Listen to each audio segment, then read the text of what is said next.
Students, आज की इस वीडियो में आपका स्वागत है। पिछले वीडियो में मैंने आपको धारा घनत्व तथा अनुगमन वेग में संबंध और गतिशीलता के बारे में पढ़ाया था। आज मैं आपको ओम का नियम बताऊंगा।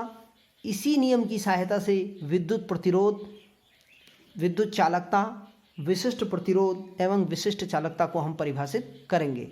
तो लीजिए स्टार्ट करते हैं आज का टॉपिक, ओम का नियम। ओम किसी वैज्ञानिक का नाम है। ये जर्मनी के साइंटिस्ट थे, जर्मनी के वैज्ञानिक, ठीक है। और इन्होंने 1826 में एक नियम प्रतिपादित किया था जिसे हम ओम का नियम कहते हैं। इनका पूरा जो नाम था वो जॉर्ज साइमन ओम था, ठीक। तो जर्मनी के वैज्ञानिक थे जॉर्ज साइमन ओम। उन्होंने एक नियम प्रतिपादित किया था 1826 में जिसे हम ओम का नियम कहते हैं। अब वो नियम क्या था उसके बारे में हम बता रहे हैं। उन्होंने एक चालक तार लिया, तो जैसे ही चालक तार लिया उसको बैटरी से संबद्ध कर दिया, बैटरी से जोड़ दिया गया। अभी बताऊंगा मैं इसके बारे में। बैटरी से जोड़ने पर क्या होगा भाई, इसमें इलेक्ट्रिक फील्ड उत्पन्न होगा। इलेक्ट्रिक फील्ड और विद्युत क्षेत्र उत्पन्न होगा। विद्युत क्षेत्र उत्पन्न होने के साथ साथ उसमें उसके सिरों पर विभवांतर भी स्थापित हो जाएगा। तो विभवांतर स्थापित होने से क्या हो रहा था, उसमें इलेक्ट्रॉन जो थे उस चालक तार में वो एक स्थान से दूसरे स्थान को मूव करने लग गए थे, गति करने लग गए थे। तो ऐसा करने से उस पूरे परिपथ में, उस पूरे चालक तार में क्या बह रही थी, एक धारा बह रही थी जिसे हम आई कह रहे थे। तो उस चालक तार के सिरों पर लगाया गया जो विभवांतर V था और जो उस चालक तार में बहने वाली धारा आई थी, उसमें उन दोनों से उन्होंने एक निष्कर्ष निकाला था, एक संबंध स्थापित किया था, एक नियम बताया था जो कि ओम का नियम कहलाता है। अब इसको मैं आपको बता देता हूँ कैसे उन्होंने किया था। ये हमारे पास एक चालक तार है। उस चालक तार में मुक्त इलेक्ट्रॉन हैं जो कि ऋणात्मक चिन्ह से दिखाए गए हैं। ऋणात्मक इलेक्ट्रॉन जो हैं वो जैसे ही इस चालक तार को हम किसी बैटरी से जोड़ते हैं तो बैटरी से जोड़ने पर उसके सिरों पर विभवांतर स्थापित हो जाता है। विभवांतर स्थापित होने के साथ साथ मैंने आपको बताया था कि उसमें एक विद्युत क्षेत्र भी उत्पन्न होगा। विद्युत क्षेत्र के उत्पन्न होने से क्या होगा भाई, जब इलेक्ट्रिक फील्ड होगा, विद्युत क्षेत्र होगा, तभी तो इलेक्ट्रॉन का एक स्थान से दूसरे स्थान में गमन या फिर अट्रैक्ट हो रहा है, आकर्षित हो रहा है, या फिर आपका जो है प्रतिकर्षित हो रहा है, उसके बारे में हमें पता चलेगा ना। विद्युत क्षेत्र यही तो बताता है, ठीक है, कि उसमें उपस्थित जो इलेक्ट्रॉन या कोटर हैं वो आकर्षण अथवा प्रतिकर्षण बल का अनुभव कर रहे हैं नहीं कर रहे हैं, वो इलेक्ट्रिक फील्ड की उपस्थिति बता रहा है। तो इलेक्ट्रिक फील्ड यानी कि विद्युत क्षेत्र की दिशा इधर की ओर है, धनात्मक से ऋणात्मक की ओर, और जो इलेक्ट्रॉन की दिशा है वो ऋणात्मक से धनात्मक की ओर होती है, क्योंकि इलेक्ट्रॉन जो है विद्युत क्षेत्र के विपरीत दिशा में गमन करते हैं। तो उन्होंने बताया एक चालक तार लिया, इसके बारे में आपको पूरा आइडिया मैं दे चुका हूँ पहले। उन्होंने एक चालक तार लिया, उसको उसने बैटरी से जोड़ दिया। बैटरी से जोड़ने पर विद्युत क्षेत्र के साथ साथ उसके सिरों पर विभवांतर स्थापित हो गया। विभवांतर स्थापित होने से क्या हुआ, ये इलेक्ट्रॉन एक स्थान से दूसरे स्थान को गति करने लग गए और उसमें परिपथ में, उस चालक तार में आई धारा बहने लग गई। तो इस विभवांतर और इस आई के मध्य उन्होंने एक संबंध स्थापित किया था। उन्होंने ये कहा कि जो V होता है चालक के सिरों के बीच उत्पन्न विभवांतर, वो चालक तार में उत्पन्न धारा I के समानुपाती होता है, ठीक है। तो इसको, इस समानुपाती चिन्ह को हटाने के लिए उन्होंने बताया था कि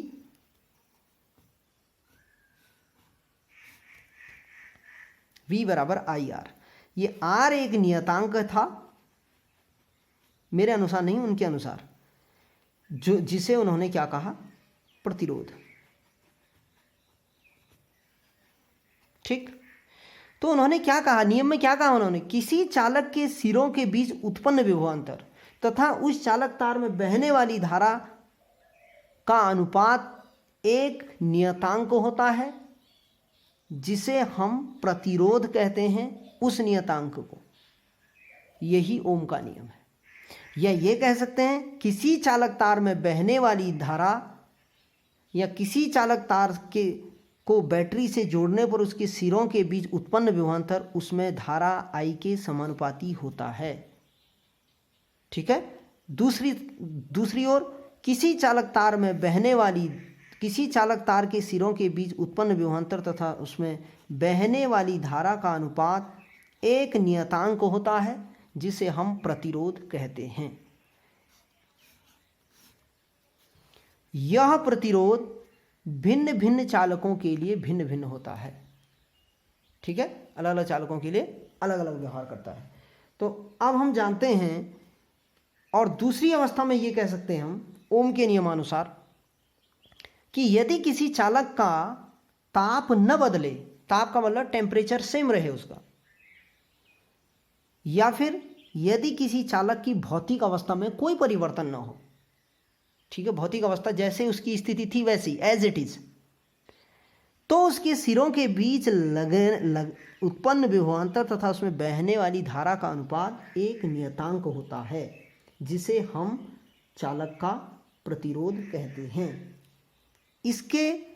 इसके लिए जो ग्राफ आता है V और I में, ये आपको जब स्कूल में प्रैक्टिकल कराएंगे या हाई स्कूल में आप कर चुके होंगे तो इसके बारे में आपको पता होगा या आगे पता चलेगा।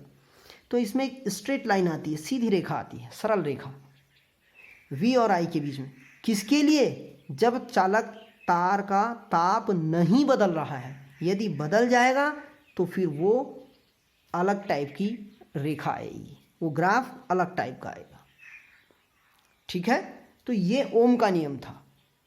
तो इस प्रतिरोध को हम बता रहे हैं। यदि हमसे कोई प्रतिरोध की परिभाषा पूछेगा तो हम कहेंगे कि किसी चालक तार के सिरों में उत्पन्न विभवांतर तथा धारा के अनुपात को हम चालक का प्रतिरोध कहते हैं। ठीक है, इसका मात्रक, किसका? प्रतिरोध का मात्रक ओम होता है। इसको हम इस साइन से दिखाते हैं, इस चिन्ह से दिखाते हैं, ओम। ठीक है, और यदि अब हमारे पास क्या था? V बराबर IR, ऊपर अभी मैंने थोड़ी देर पहले पढ़ा रखा है, और लेकिन मैं यहाँ से R का मान निकालूंगा तो हमारे पास क्या हो जाएगा? V अपॉन I, V बटे I। तो यदि V वोल्ट में हो और I एम्पियर में हो तो हमारा R जो होगा वो ओम में होगा। ठीक है, और इसका जो सबसे बड़ा मात्रक होता है वो होता है मेगा ओम। मेगा ओम, आप जानते हैं 1 मेगा ओम बराबर कितने ओम? मेगा कितने का होता है? ये आपने टीचर ने आपको पढ़ाया होगा, 10 की घात 6। ठीक है, तो 10 की घात 6 ओम। उसके बाद इसका जो छोटा मात्रक होता है वो होता है माइक्रो ओम।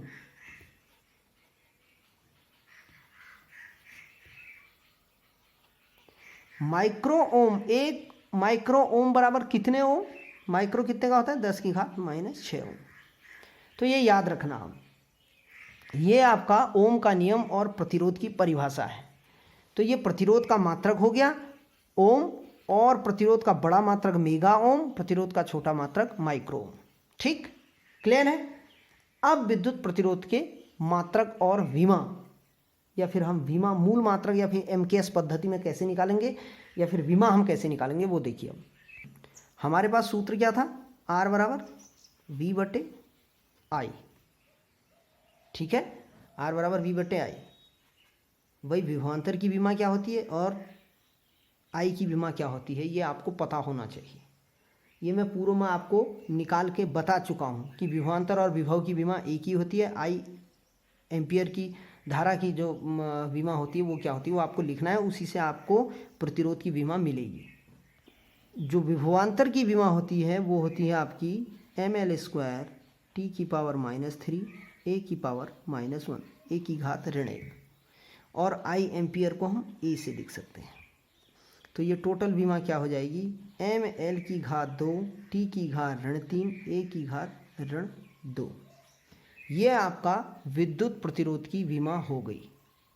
ठीक है, अब MKS पद्धति में इसी के अनुसार हम मात्रक लिखें। MKS में किसका मात्रक? प्रतिरोध का, R का मात्रक। तो ये हो जाएगा किलोग्राम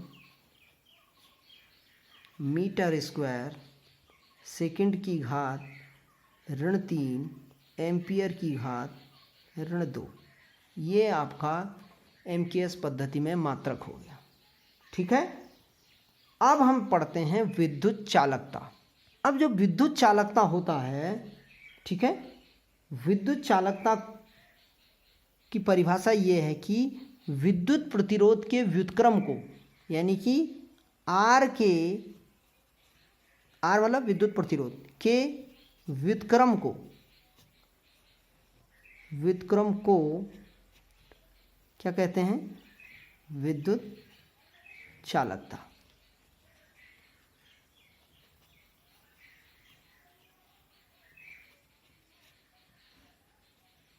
ठीक हो गया। आर के व्युत्क्रम को कहने का मतलब ये है कि इसको हम सपोज दैट हम यहाँ पर जी से लिख दें।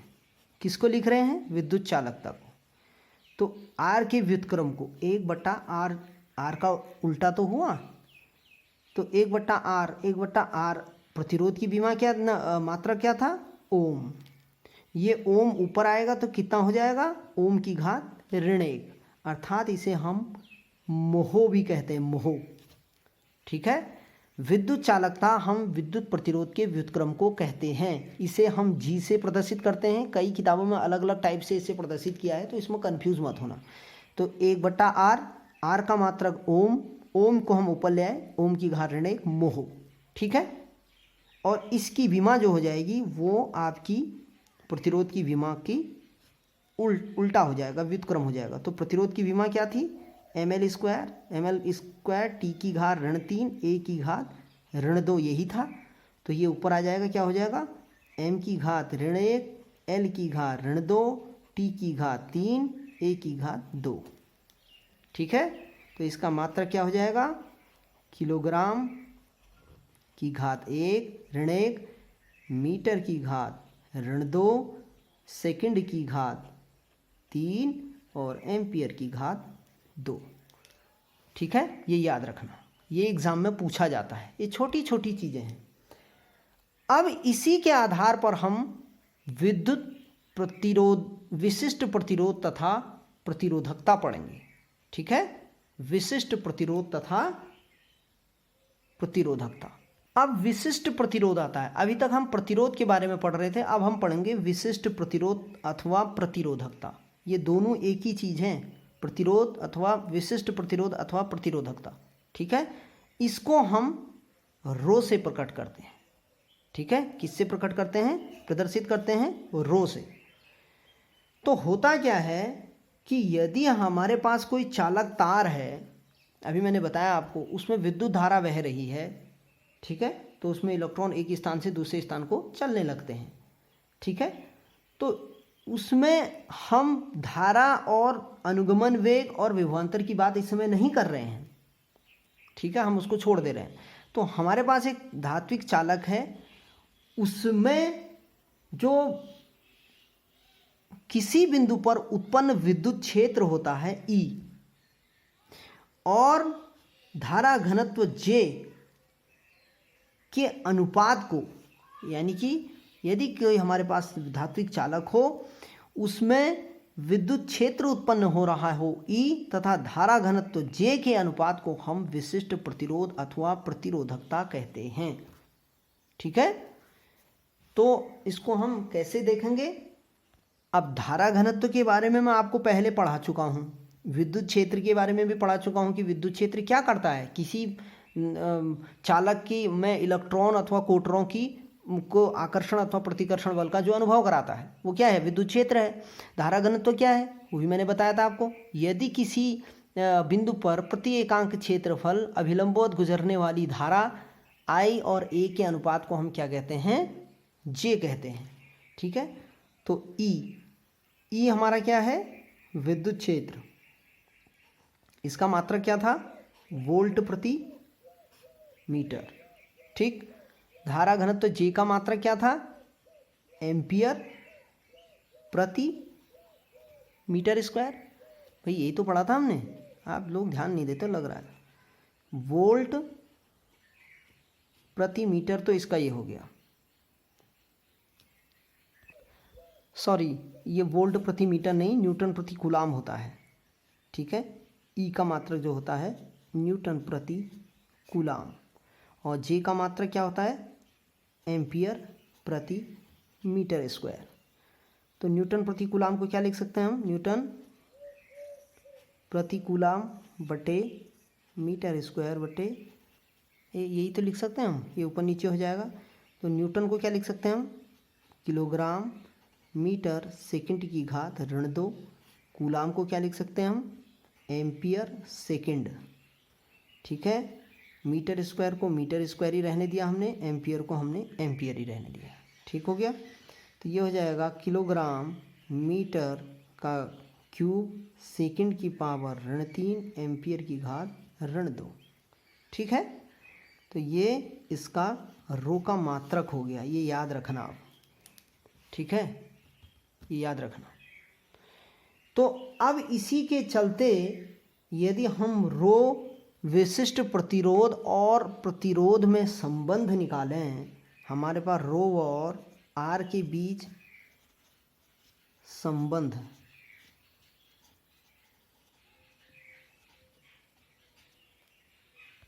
तो हम कैसे ज्ञात करेंगे, ठीक है।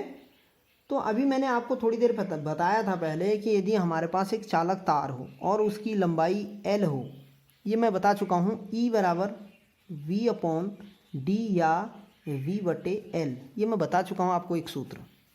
यदि हमारे पास कोई चालक तार हो, उसकी लंबाई L मीटर हो और उसके सिरों के बीच विभवांतर V उत्पन्न हो रहा हो, तो विभवांतर और उस चालक तार की लंबाई के अनुपात को हम विद्युत क्षेत्र कहते हैं। जितने लंबा तार होगा और उसमें जो विभवांतर उत्पन्न हो रहा होगा, उसके अनुपात को हम विद्युत क्षेत्र कहेंगे। या फिर ये डिस्टेंस लिखा है यहाँ, दूरी या इसकी लंबाई, ये जितनी उसकी दूरी होगी जितनी उसकी लंबाई होगी, वो आपका विभवांतर और दूरी और विभवांतर या लंबाई का अनुपात क्या कहलाता है, विद्युत क्षेत्र कहलाता है।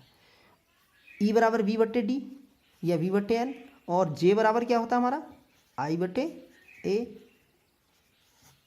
ठीक है। हमारे पास क्या था, रो बराबर E/J, तो E का मान क्या रखें हम यहाँ पर, V/L रख दें चलो, और J का मान क्या रख दें, I/A रख दें, ठीक हो गया। तो ये हो जाएगा V/L गुणा A/I। V अपॉन, इसको हम ऐसा लिख सकते हैं, V/I गुणा A/L लिख सकते हैं, ऐसे बिल्कुल लिख सकते हैं। तो V/I क्या था हमारा, R, और ये क्या था, A/L, सॉरी L। तो ये रो बराबर हो जाएगा RA/L, ये हमारे पास फाइनल मिल जाएगा। इसका मतलब क्या हुआ कि ये A क्या है, क्षेत्रफल है, L क्या है, लंबाई है, R क्या है, प्रतिरोध है। यदि हमारे पास कोई एक, यदि मैं A का मान 1 मीटर कह दूं, L का मान भी 1 कह दूं, R का मान भी 1 नहीं, R का मान नहीं कहूँ, एक A का और L का मान कहूँ। यदि हमारे पास A क्षेत्रफल जो है वो 1 मीटर स्क्वायर हो, किसी तार का क्षेत्रफल 1 मीटर स्क्वायर हो और उस तार की लंबाई 1 मीटर हो, ठीक है, ठीक है भाई। यदि हमारे पास 1 मीटर लंबाई का तार हो और उसका 1 मीटर स्क्वायर क्षेत्रफल हो, तो उस चालक तार में जितना प्रतिरोध उत्पन्न हो रहा होगा वो उसका विशिष्ट प्रतिरोध कहलाएगा। अर्थात दूसरे शब्दों में मैं कहूं, यदि हमारे पास 1 मीटर लंबाई तार में 1 मीटर स्क्वायर क्षेत्रफल के बराबर प्रतिरोध उत्पन्न होता है, यदि किसी चालक तार में 1 मीटर का चालक तार हो, उसमें 1 मीटर स्क्वायर क्षेत्रफल, उसका क्षेत्रफल 1 मीटर स्क्वायर क्षेत्रफल हो, तो इतने का उसमें क्या हो रहा हो, प्रतिरोध उत्पन्न हो रहा हो, तो वो उसके सिरों नहीं, उस चालक तार का जो विशिष्ट प्रतिरोध अथवा प्रतिरोधकता होगी वो रो बराबर R होगी। क्यों होगी, क्योंकि A बराबर 1 मीटर स्क्वायर कह रहा हूं मैं और L बराबर 1 मीटर कह रहा हूं। ये क्यों लिया मैंने? 1 मीटर स्क्वायर क्या है? तार का क्षेत्रफल। तार की लंबाई कितनी है? 1 मीटर। तो 1 मीटर स्क्वायर क्षेत्रफल वाले तार में यदि 1 मीटर लंबाई का हमारे पास तार हो, उसमें 1 मीटर स्क्वायर क्षेत्रफल के बराबर प्रतिरोध उत्पन्न हो रहा है, तो उस चालक तार का विशिष्ट प्रतिरोध कहलाएगा। ठीक है। फाइनली हम कह सकते हैं कि किसी चालक तार का विशिष्ट प्रतिरोध उस पदार्थ के 1 मीटर लंबाई तथा 1 मीटर स्क्वायर क्षेत्रफल वाले प्रतिरोध के बराबर होता है।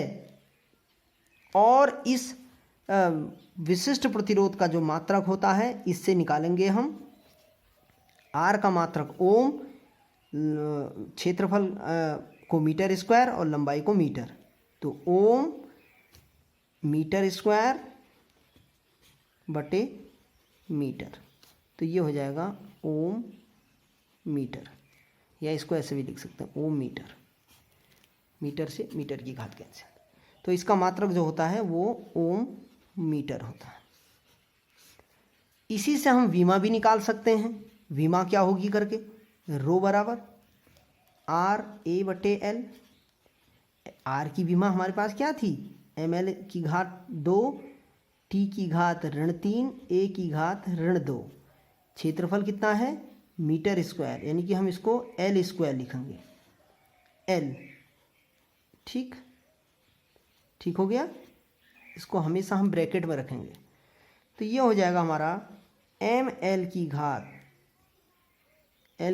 4, एक कम हो गया, एल की घात 3, टी की घात ऋण 3 और एम्पियर की घात ऋण 2।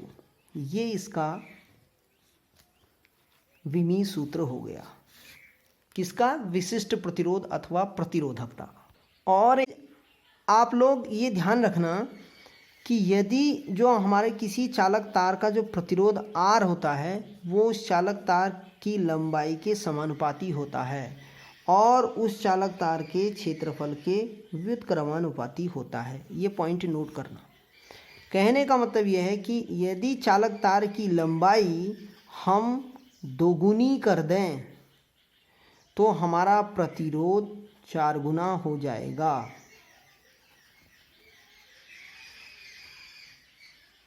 और यदि उस चालक तार का क्षेत्रफल दोगुना हो, ठीक है, ए बराबर 2 गुना, तो उसका जो प्रतिरोध हो जाएगा वो 1/4 हो जाएगा।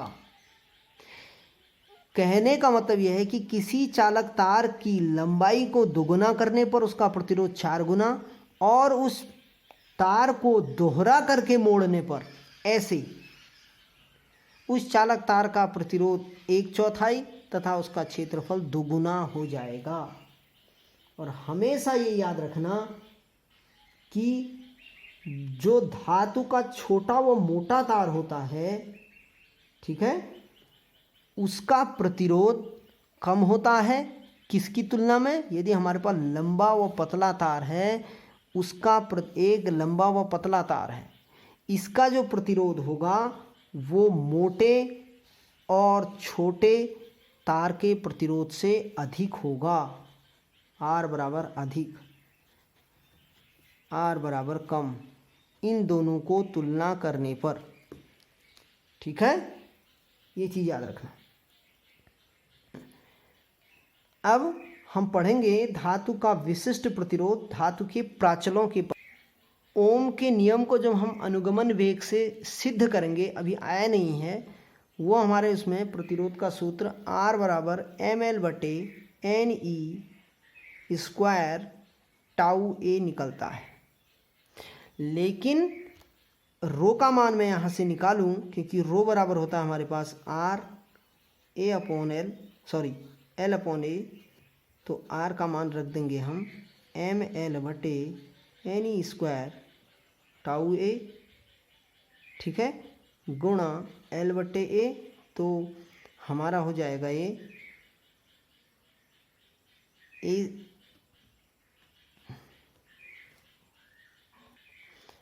यहाँ पर A बटा L होगा।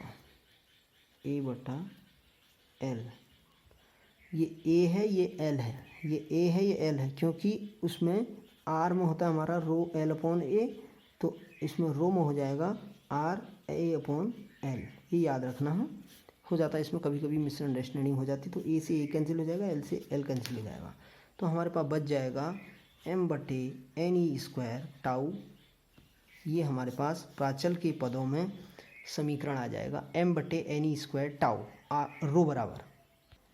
अब हमारे पास लास्ट इसमें आज का टॉपिक जो है वो आता है विशिष्ट चालकता। अभी हमने विद्युत चालकता पढ़ी थी, अब उसी प्रकार हम विशिष्ट चालकता पढ़ेंगे। तो विद्युत चालकता में क्या कह रहे थे हम, विद्युत प्रतिरोध के व्युत्क्रम को, तो यहाँ क्या कहेंगे हम, विशिष्ट प्रतिरोध के व्युत्क्रम को, विशिष्ट प्रतिरोध के व्युत्क्रम को हम क्या कहते हैं, विशिष्ट चालकता कहते हैं। इसे सिग्मा से प्रदर्शित करते हैं।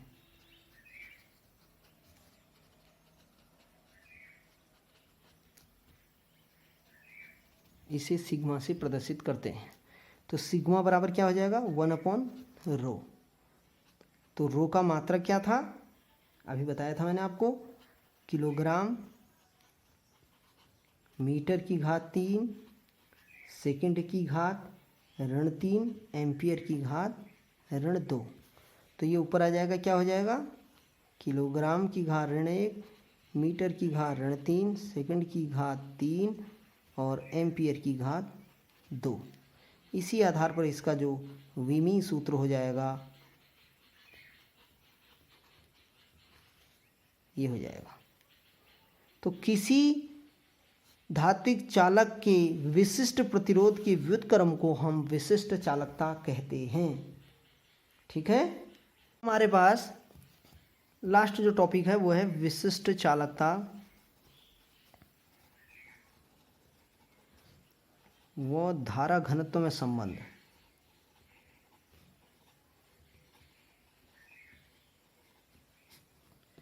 विशिष्ट चालकता को हम किससे दिखा रहे थे, अभी ऊपर पढ़ाया मैंने, सिग्मा से।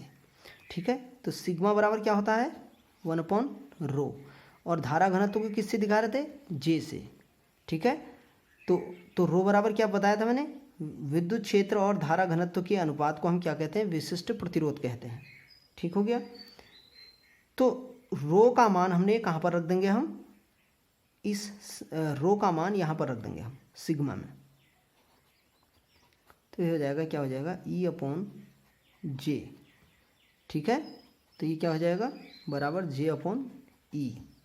तो सिग्मा बराबर J/E, तो J बराबर क्या हो जाएगा, सिग्मा E। ठीक है, ये चीज़ आप ध्यान रखना, ये इसी पर आधारित एग्जाम में पूछा जाता है कि धारा घनत्व और विशिष्ट प्रतिरोध में क्या संबंध है। तो धारा घनत्व बराबर होता है विशिष्ट प्रतिरोधकता, विशिष्ट चालकता गुणा विद्युत क्षेत्र। ठीक है, ये याद रखना। तो आज इतना ही, फिर आगे टॉपिक में आपको अनुगमन वेग के आधार से हम ओम के नियम की उत्पत्ति बताएंगे, प्रतिरोध की ताप पर निर्भरता बताएंगे, गत्यात्मक प्रतिरोध बताएंगे। ठीक है, और ओम का नियम जो केवल सत्य है वो धात्विक चालकों के लिए है। मैं आपको बता चुका हूँ कि यदि चालक तार का ताप बदल जाएगा तो फिर वो ओम के नियम को फॉलो नहीं करेगा। ठीक है, तो आज के लिए बस इतना ही, उसके बाद आगे देखेंगे क्या स्थिति बनती है।